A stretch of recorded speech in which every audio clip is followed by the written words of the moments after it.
Yung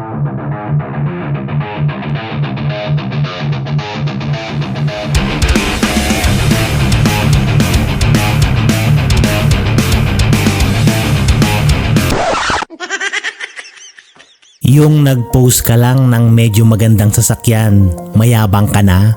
Hindi ganon. Alam nyo, lahat ng tao dito sa Canada, lalong-lalo na ang mga Pilipino, kayang-kayang bumili nito.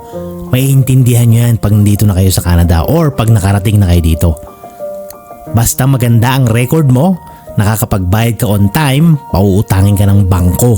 Sila pa mismo ang lalapit sa iyo kung gusto mong mag-loan ng kotse. Kaya huwag niyong iisipin na mayayaman ang mga tao rito. Pare-pares lang tayo mga kapatid na nagtatrabaho.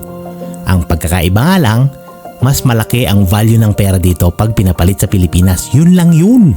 Kaya huwag tayong masyadong judgmental ha. Imbis na mainggit tayo at manira ng iba, bakit hindi nyo nilang gawing inspirasyon yung pag-asenso nila? Gawin nyo rin sa sarili nyo nang makapit nyo rin ang gusto nyong marating sa buhay. Itapon mo na lang yung inggit kaibigan, magsumikap ka na lang, tara!